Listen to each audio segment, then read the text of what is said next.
Good morning. Welcome to episode, is it 6? Episode 6. Episode 6 of Raised Red, Living Blue. I am Sloan Roden, joined by Jason Will. my wonderful co-host. Hey! Merry Christmas. Merry Christmas. I dressed specifically to maybe look like a Christmas elf. I didn't get I the wanted to be memo. festive. I didn't get the memo. It's okay. I could have done something really funky, like dressed up as the elf. I would have loved that so much. It would have distracted you, and we need you focused for our podcast. Appreciate it. Okay? So how are things? Good. Exams going well? Kids home from school or out of school yet? They're done with exams.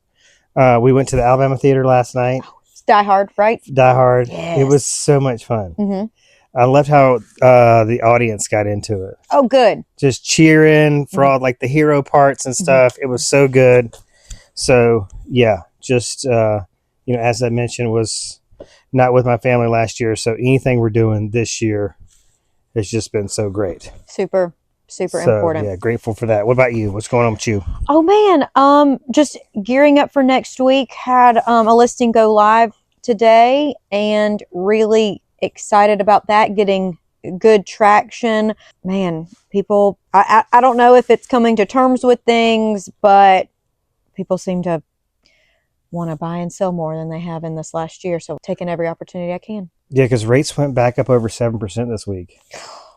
Like a pretty fair amount, over 7%. And so I don't know what it is, but I think people are just like, we got to move on with our lives here. Yep. We can't be held hostage by rates. But, in the headline section of today's episode, who knows what we'll get to. I really feel like this is going to be an episode like the first episode we had, because there's so much going on right now. Oh, there is. I had this idea in my head. It was like holiday headline roundup, which is, I think, what my theme today is going to be. Yeah, like we couldn't settle on a topic. Right, because some are just behemoths, and Yeah. I don't want to tackle a topic that I don't feel educated on or really like the right person talking about. But there's some great things going on, so I think we're going to take maybe 3 or 4, maybe 5, and kind of not do a deep dive, but a mid dive, and see what comes out. We'll see how it goes. There's just so much going on. Mm-hmm. I'm just talking from every angle. Mm-hmm. We got this Luigi situation. I was about to bring him up. There's been school shootings. Okay, well, I feel like Luigi is the women in my generation. It's like our Jeffrey Dahmer. Like how women were obsessed with him because he was so good looking and would send him love letters in prison. I've been saying is he Batman? Is he the ends justify the means? But the internet loves him. It's a buzz. He with the Luigi has a very handsome mugshot as well. Yeah, and he's got abs that really closely resemble mine. So that was interesting. I thought I had kind of that market cornered with the abs, but such a waste, but a lot to unpack there. Mm-hmm.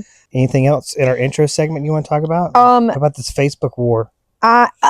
Okay. So one, I hate what's going on Facebook now, where I'm scrolling to see friends or coworkers and pictures of people's lives. And it is just, I feel like nothing but sponsored content that's either online publications or magazines, and got some headline. And I mean, I'm trying to go through and delete. I got to figure out a setting to turn them off, because I don't want them at all. Yeah. That might not be possible.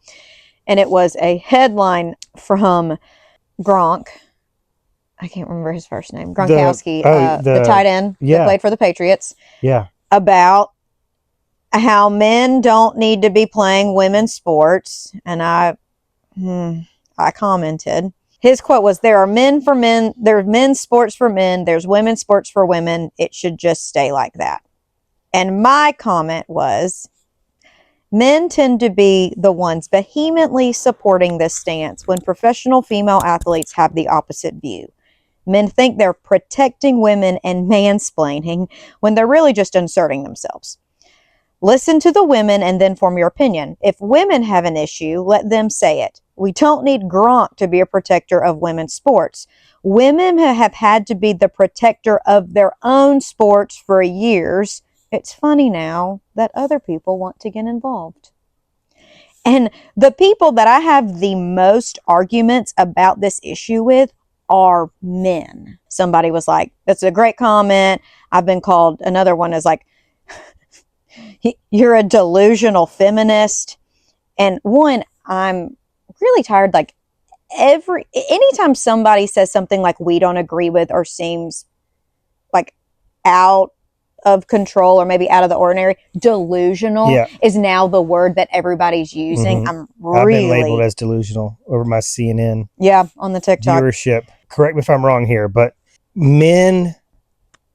biological men participating in women's sports is like so minute. It's not like the population is being overrun by transgender kids, right?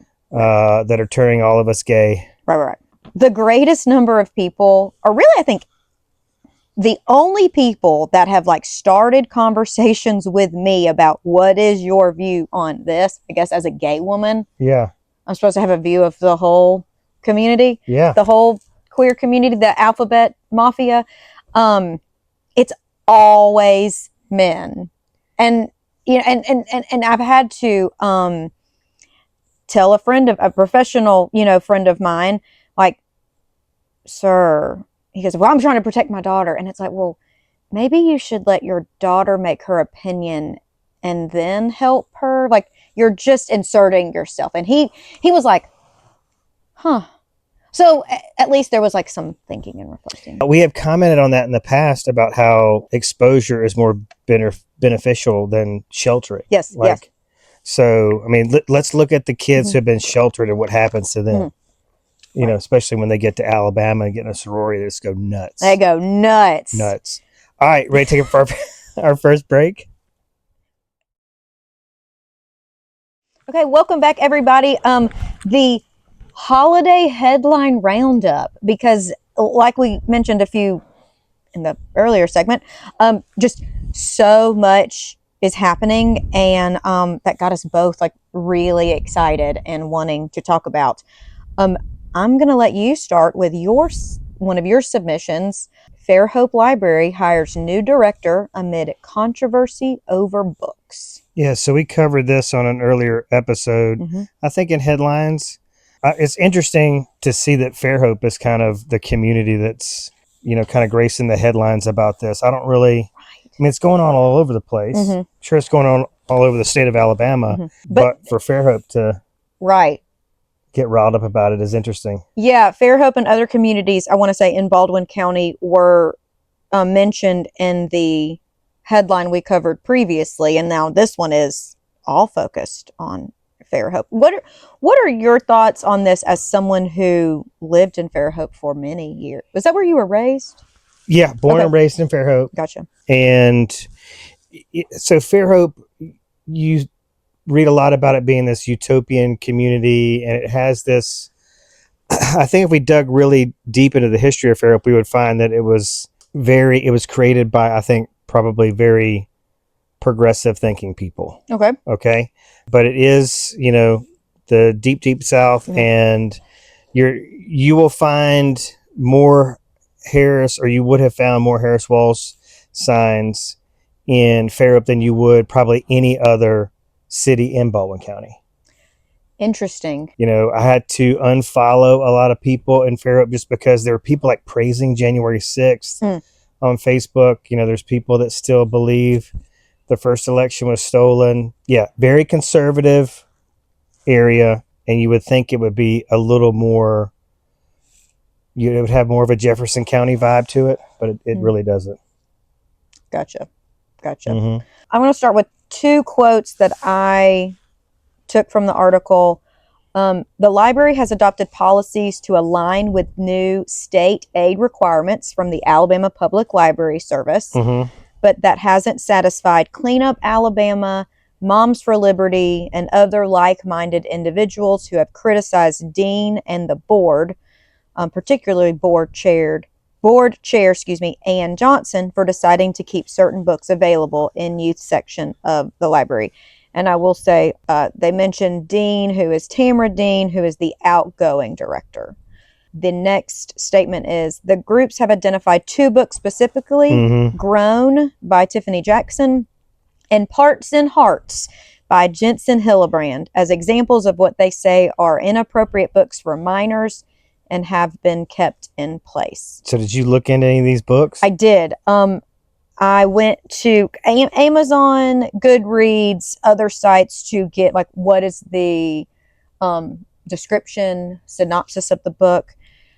Grown by Tiffany D. Jackson. This is a quote from the Feminist Book Club, which is a website. It says, it's meant to highlight how Black girls aren't protected, are blamed for their abuse, and vulnerable because in a world that tells them they are unlovable, they run to the first person who offers that love, whether it's sincere or a farce.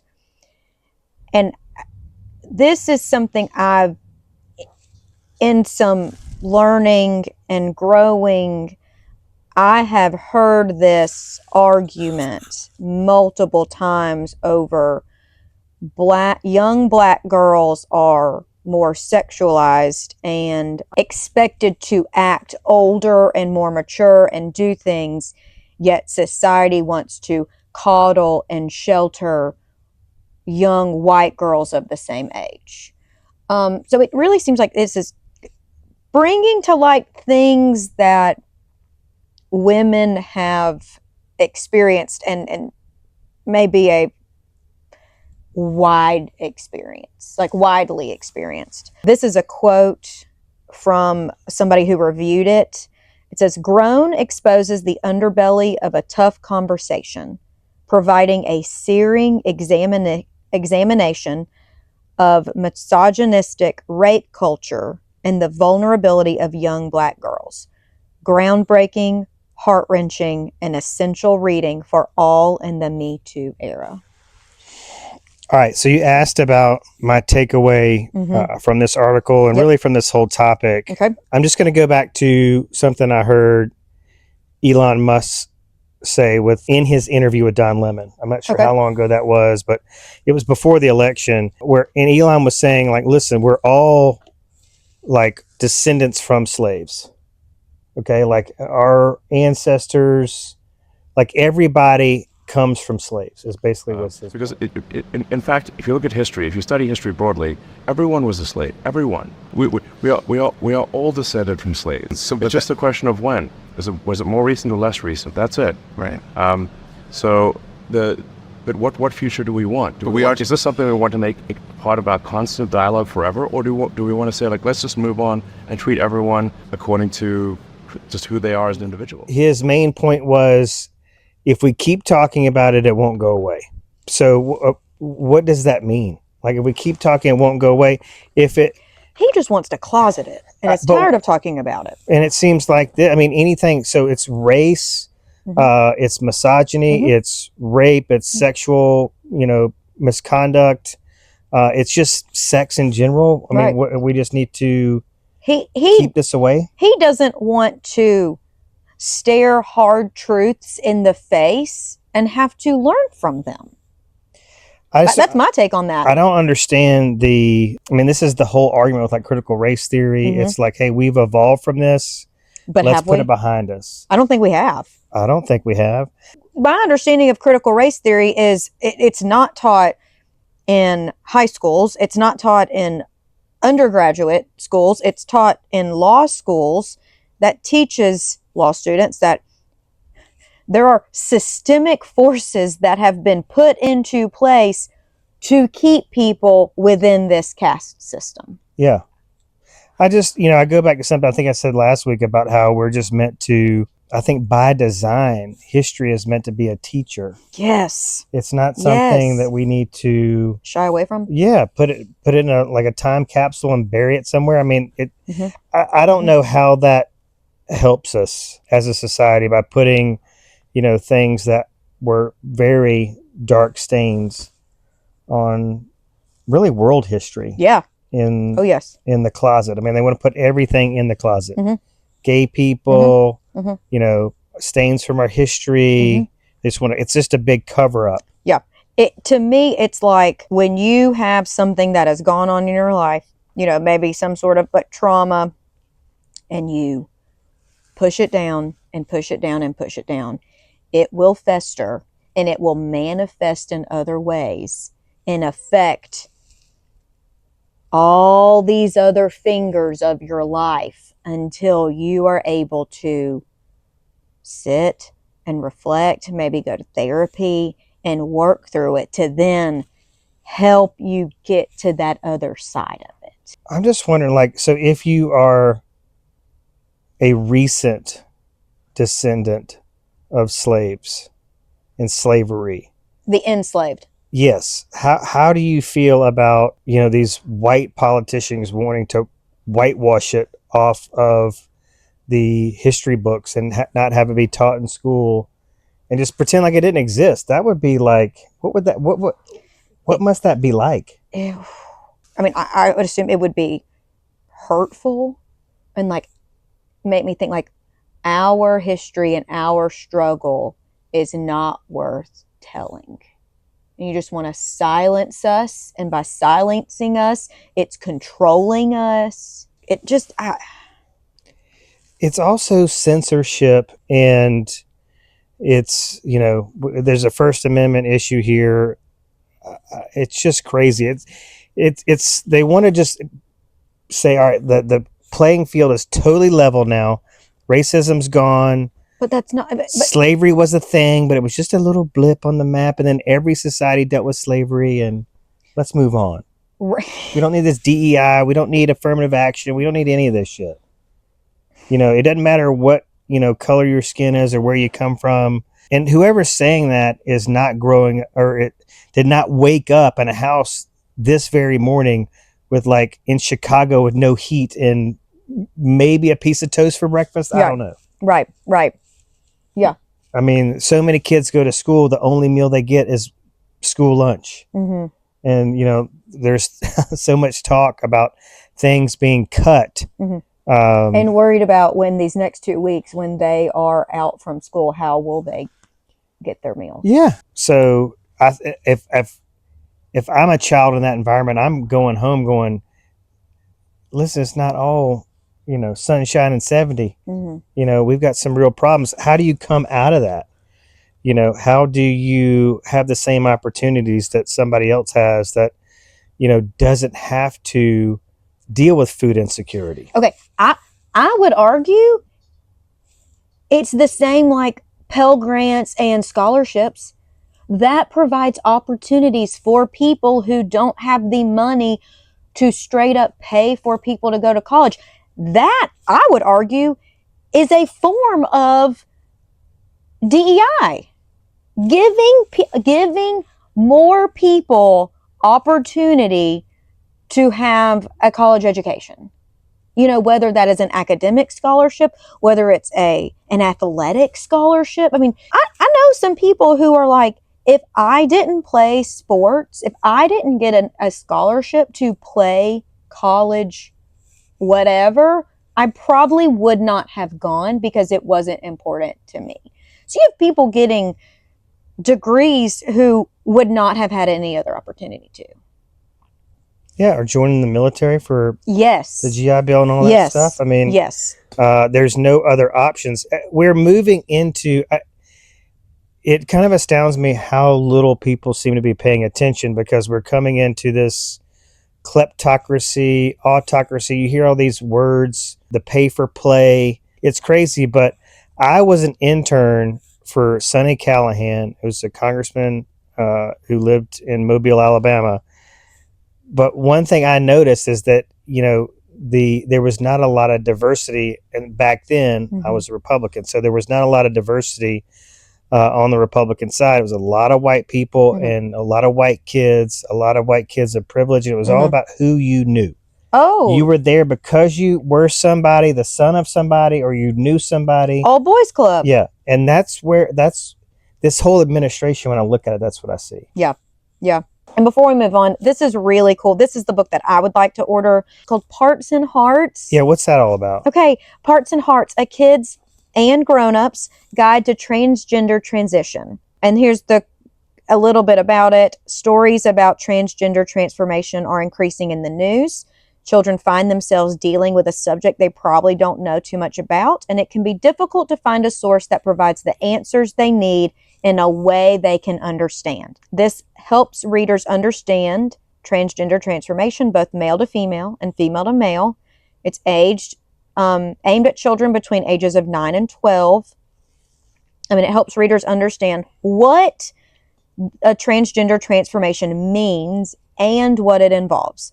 Parents can also use it as a resource to explain the subject to their children in an age-appropriate manner, as well as prepare themselves to answer the many questions children will likely have. So it seems like a tool for both the parents and children. To me, I read this as exposure, information.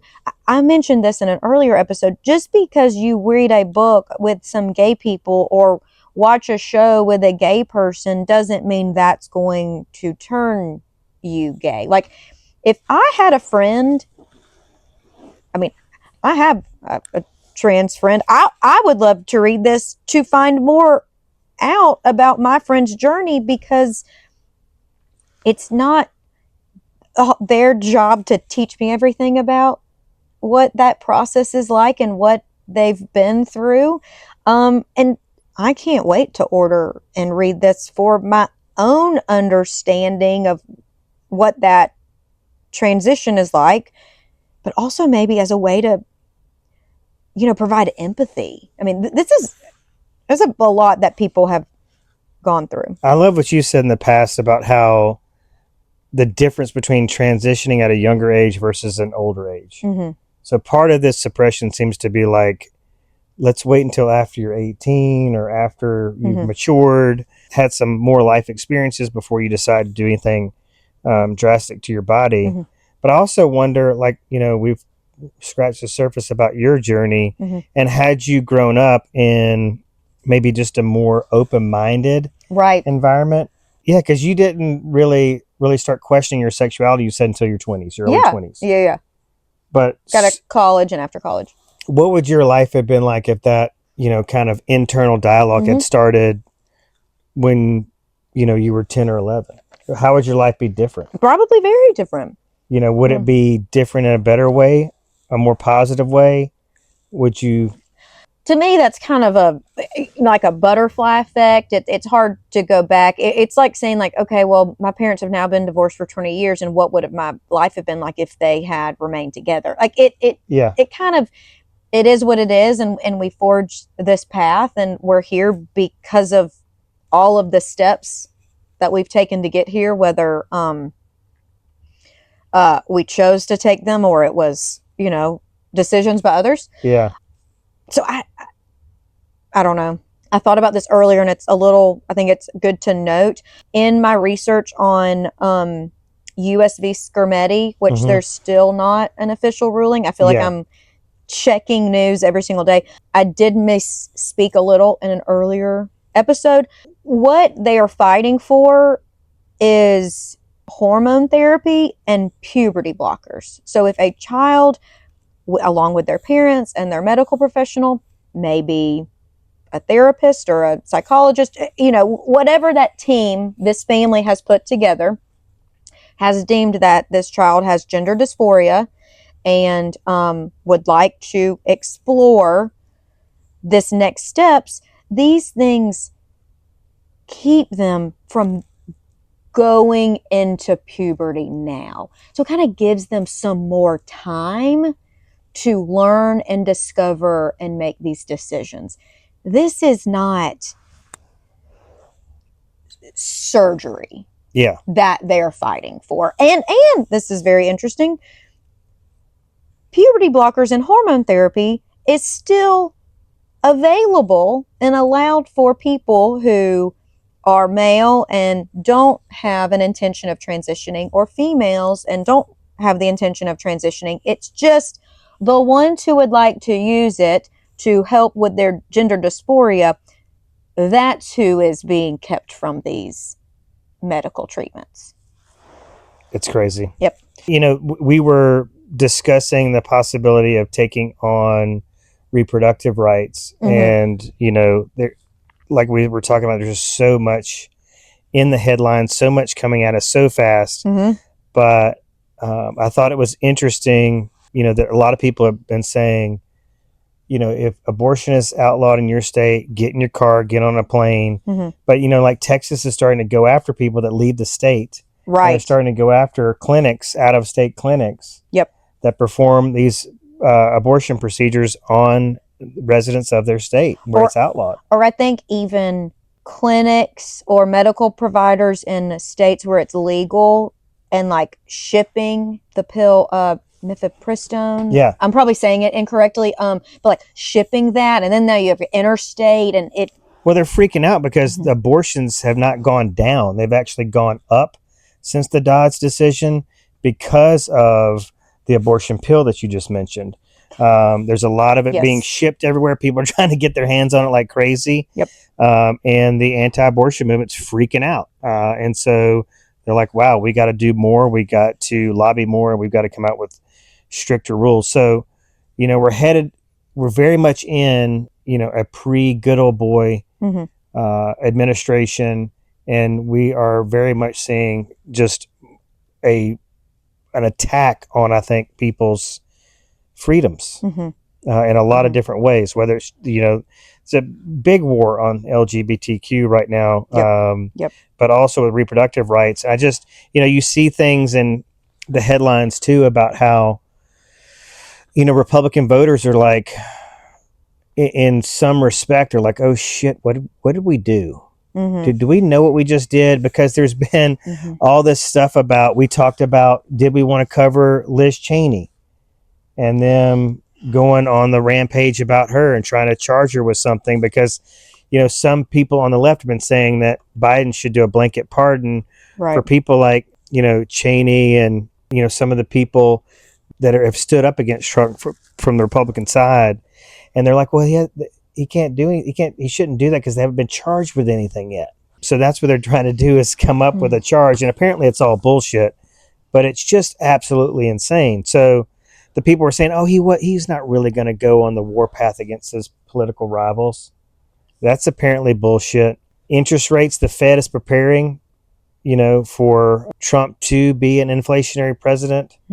And, we're just getting crushed over here in our industry from that. We said, we talked a little bit about how folks are trying, just, they can't be held hostage by interest rates.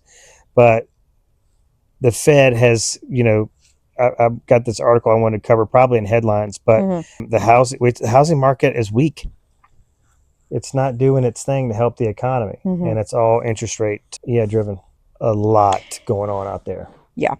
All right. What else do you want to talk about? Where are we going to next? Okay. I would like to talk about this South Carolina Prenatal Equal Protection Act. Okay. It is the one, it's kind of being reinvigorated, brought back up. It is the one that's, they're going to charge women who get abortions with murder. Okay. So this is interesting. When I just Googled it, this is what the difference was. Someone's headline. One was charges with murder, another was proposing death penalty, and the third was proposing homicide charges. So the proposed bill seeks to amend the state's criminal code to widen the definition of person to include an unborn child at any stage of development. Yeah, I saw they were saying that, an embryo is a person. Yeah. This is just, I don't know how we got here. I don't know how women allowed us to get here. What happened? Where was all the outrage about this? I really thought this was going to be more of a factor in the election. It just proved not to be. Right. Well, there was this hope that it was like, the quiet vote, and it was going to be a lot of white women who, and these are a lot of my friends, a lot of sorority sisters that you would think would be very conservative, but a lot of us graduated from Alabama and became more progressive. They are fighting for reproductive rights. I know more people, that I have conversations with who have had a hard time getting pregnant than the ones that got pregnant easily, whether that's miscarriages, a miscarriage, multiple miscarriage, ones who have had to go to fertility clinics, whether it's IUI or IVF. I mean, it is so prevalent around women my age. And so protecting that, but also protecting themselves for once they start carrying this child. And what if something happens? I had a friend, she was full term. She was 2 days from being induced and the placenta detached. And she had to deliver her baby. She had to be induced and delivered a baby. And since she was full term, she was able to go in and do it. Think if that happens at 20 weeks and you're just waiting. I mean, and it's happening.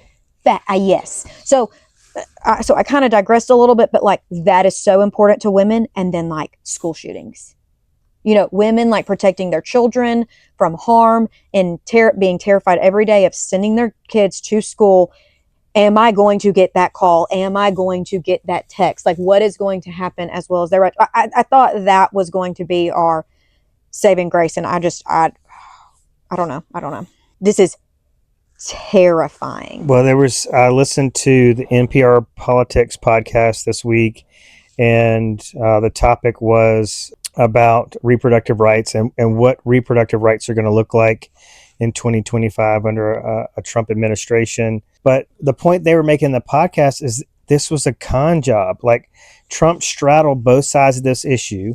Like in one breath, he would take and boast, for the Dobbs decision. And then in the other one, he would say, let's leave it up to the states. There's not going to be a federal ban. We're not going to go crazy with this. He told the anti-abortion people to tone it down and stop getting on your soapbox because you're hurting my chances of getting reelected. I was questioning, as I was listening to that podcast, I was wondering, is that the case? Is that what happened? It was the price of gas, the price of eggs, and him saying, the Dobbs decision is the worst it's going to get. It's going to be up to the states. If you want an abortion, you'll be able to get one somehow, some way. And that seems to not be the case. No. And so I was able to find, this is from New York Times. It is tracking abortion bans across the country. And it was updated December 3rd, 2023. So it seems like they're providing updates as it goes. State of Alabama, full ban. It says abortion is banned in almost all circumstances.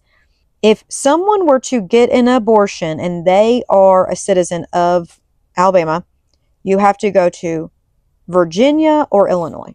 Then you have to have the ability to get there, the time off work.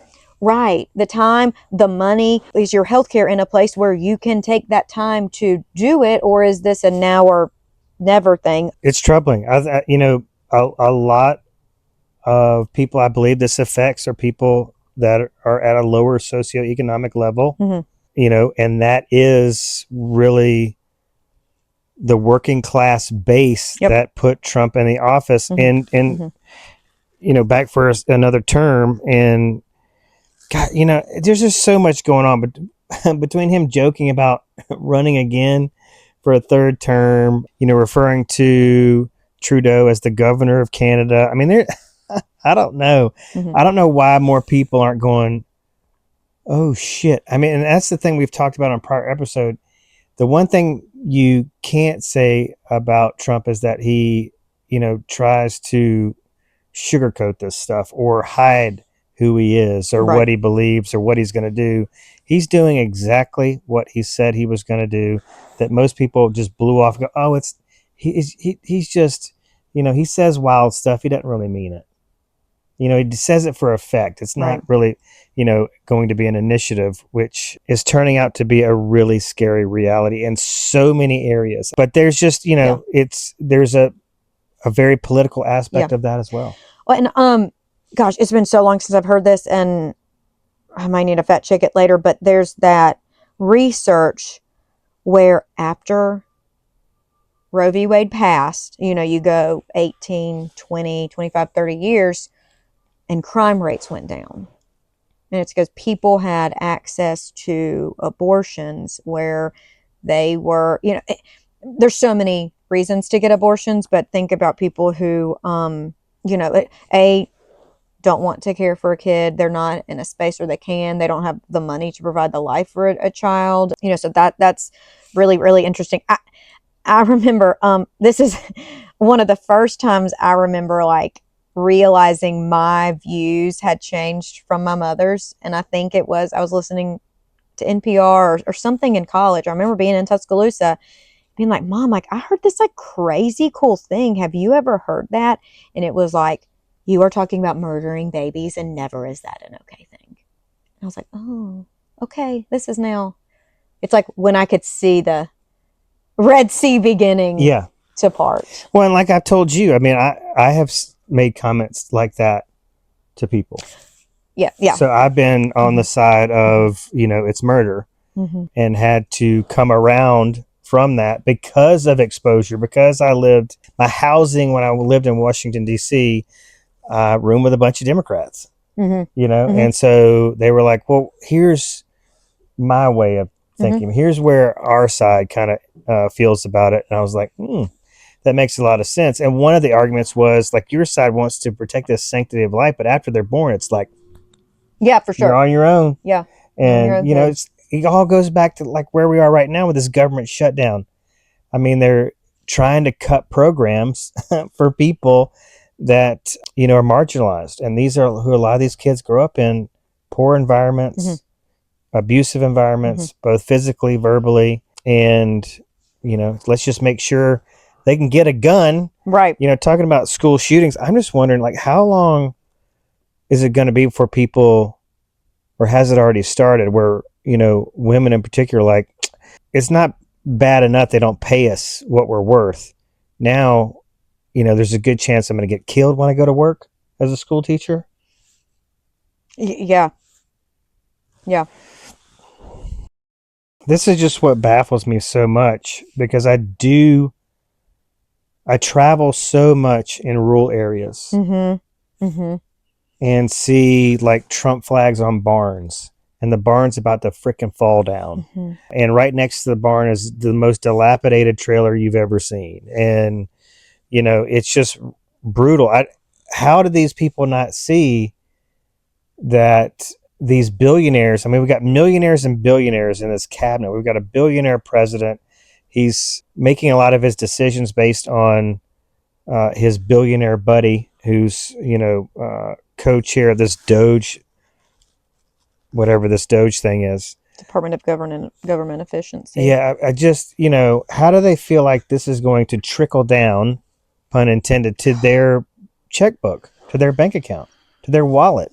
Where do we get into this place where, people with little means feel like billionaires give a shit about them? And there's a lot of research around, we just keep they're just the income gap continues to grow. Yes. The wealth transfer from young to old continues to grow. We're about to have the largest transfer of wealth, I want to say, in human history when boomers die.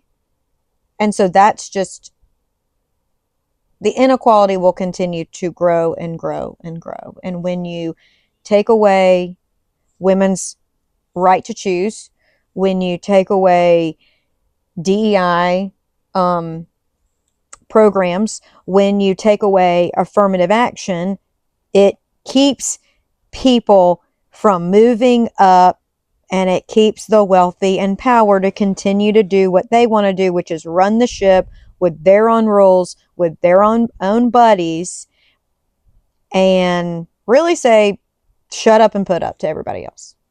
I mean, prison is a for-profit business. And should not be. When all these women have all these babies they can't take care of, and when they have the babies, the husband leaves, the boyfriend leaves, or the male leaves that circle, there's a good chance these kids are going to wind up in prison, which feeds the profit. 100%. So Okay, we got to get to the sports betting. We do, and one thing, and I've not watched it, I only know a little bit about it, but one thing could be some good homework for us is the documentary Slavery by Another Name, which is talking about the prison system. Yeah, we could talk because that is a lot. I mean, Trump just keeps feeding the prison system. Yeah. And these government contracts. Gosh, there was an article written up in the New York Times about an Alabama prison, about these prisoners. They have no choice but to work for, do these jobs for like $2. And if they refuse, they don't get parole, but it's essentially slave labor just for cheap. This is what we talk about, like systemic issues, because they are so ingrained in our society.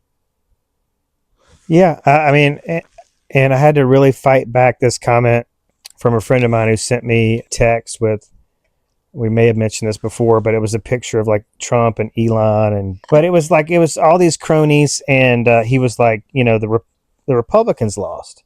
He was trying to extend an olive branch to me. It's like, listen, the Republican Party lost because these are all anti-Republican establishment folks that are taking over.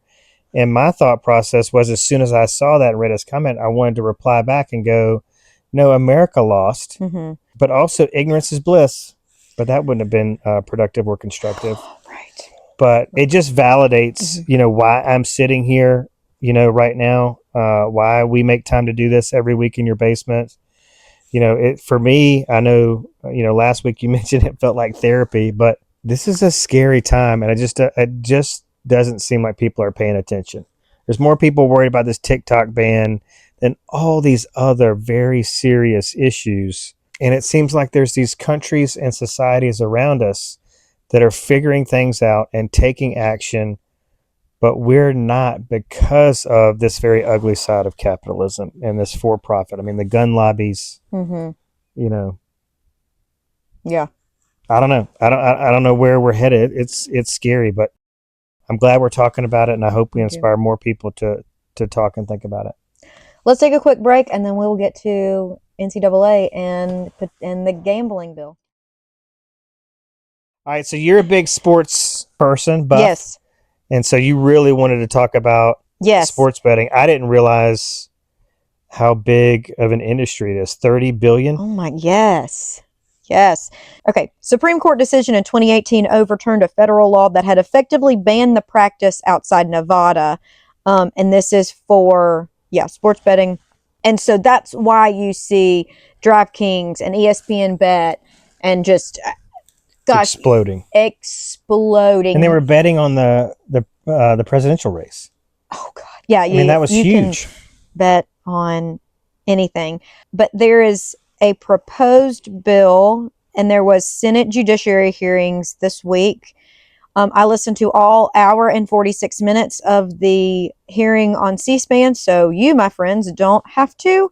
This New York Times article does not have the name of the bill, but maybe. Oh, okay. The Safe Bet Act, which is what it is.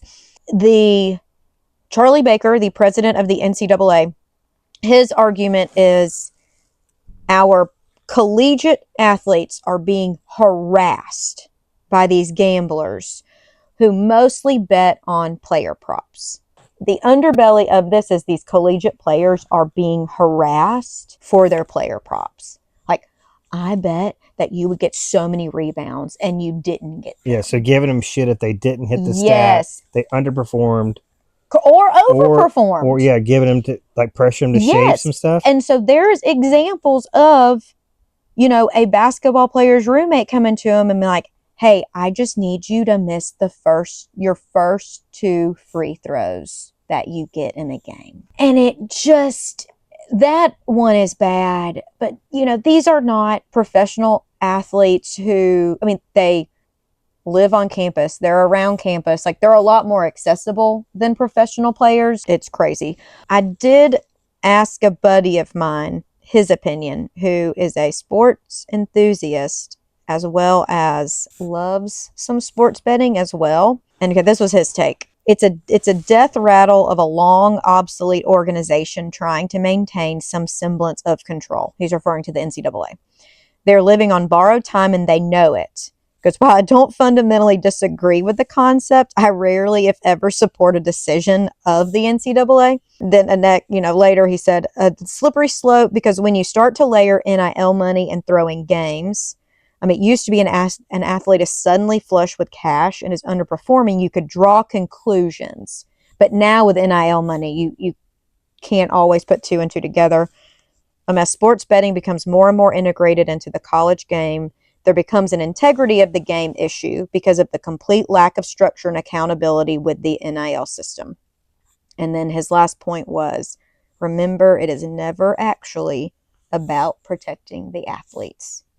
And I said, the ugly truth. Businesses don't want to protect their people. They protect their bottom line.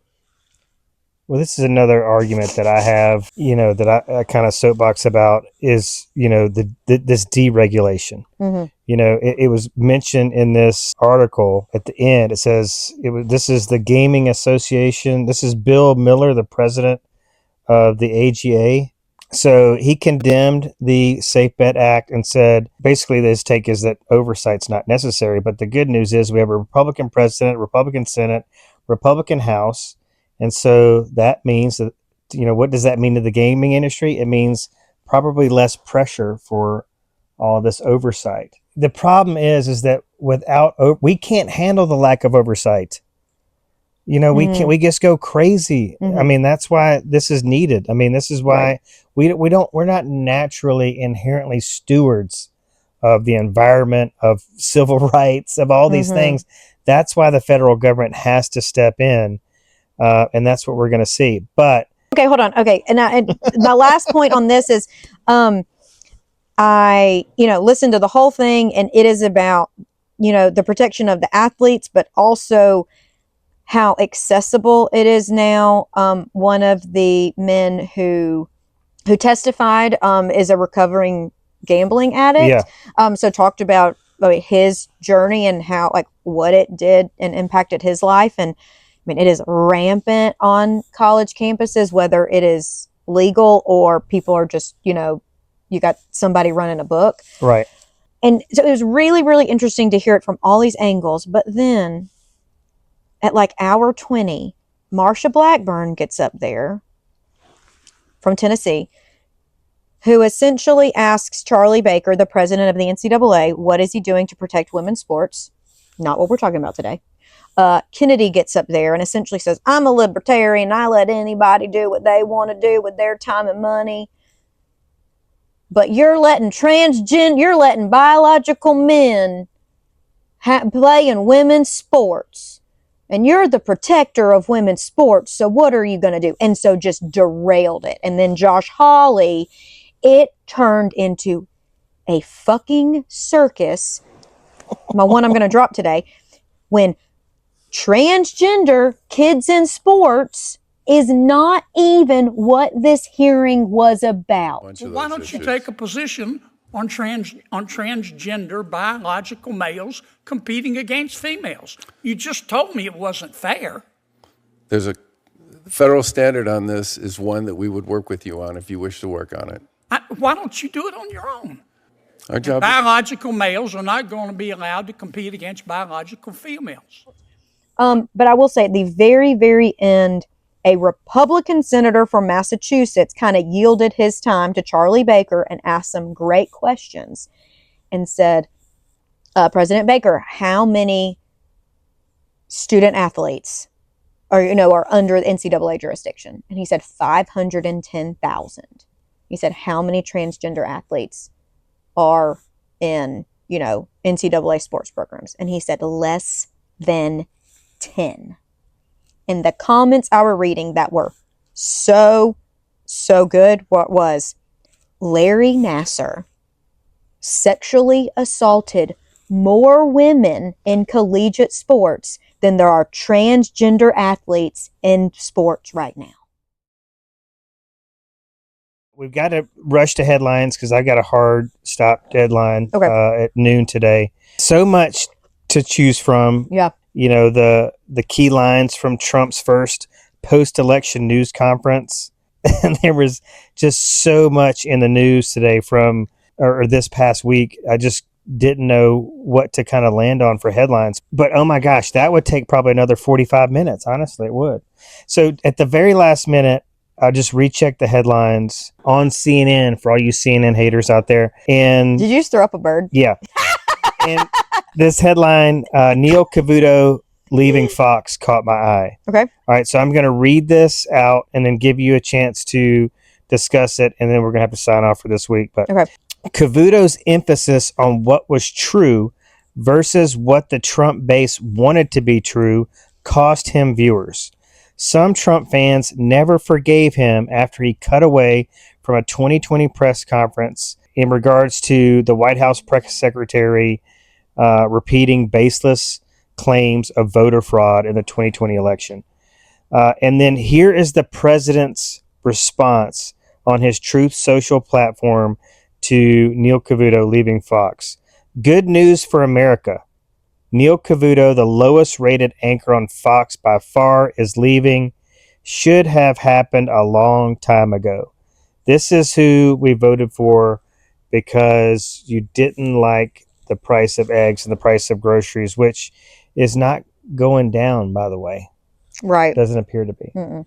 So, I just want to congratulate Neil Cavuto on his next venture, and also congratulating him for sticking it out for nearly 3 decades at Fox News, and be willing to stand up for what is true, not what the right and the MAGA want to be true. Because we're still in this pit of lies. And that's, people are talking about that TikTok trolls were talking about, CNN being the network of lies. But I mean, we've got a president that still has not conceded the 2020 election and thinks that 2024 was a Landslide.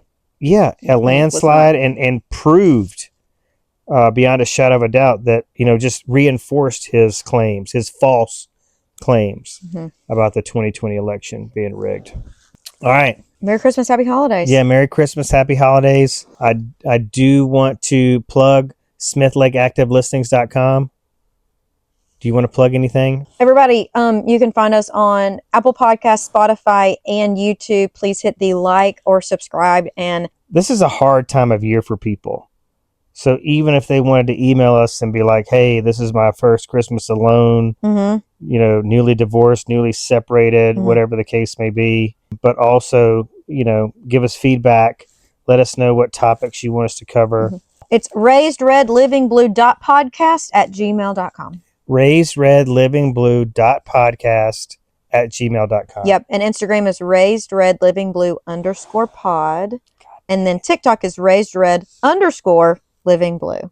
All right. Thank y'all. We'll see y'all after Christmas. See y'all after Christmas. Merry Christmas. Thank y'all Bye. for being here.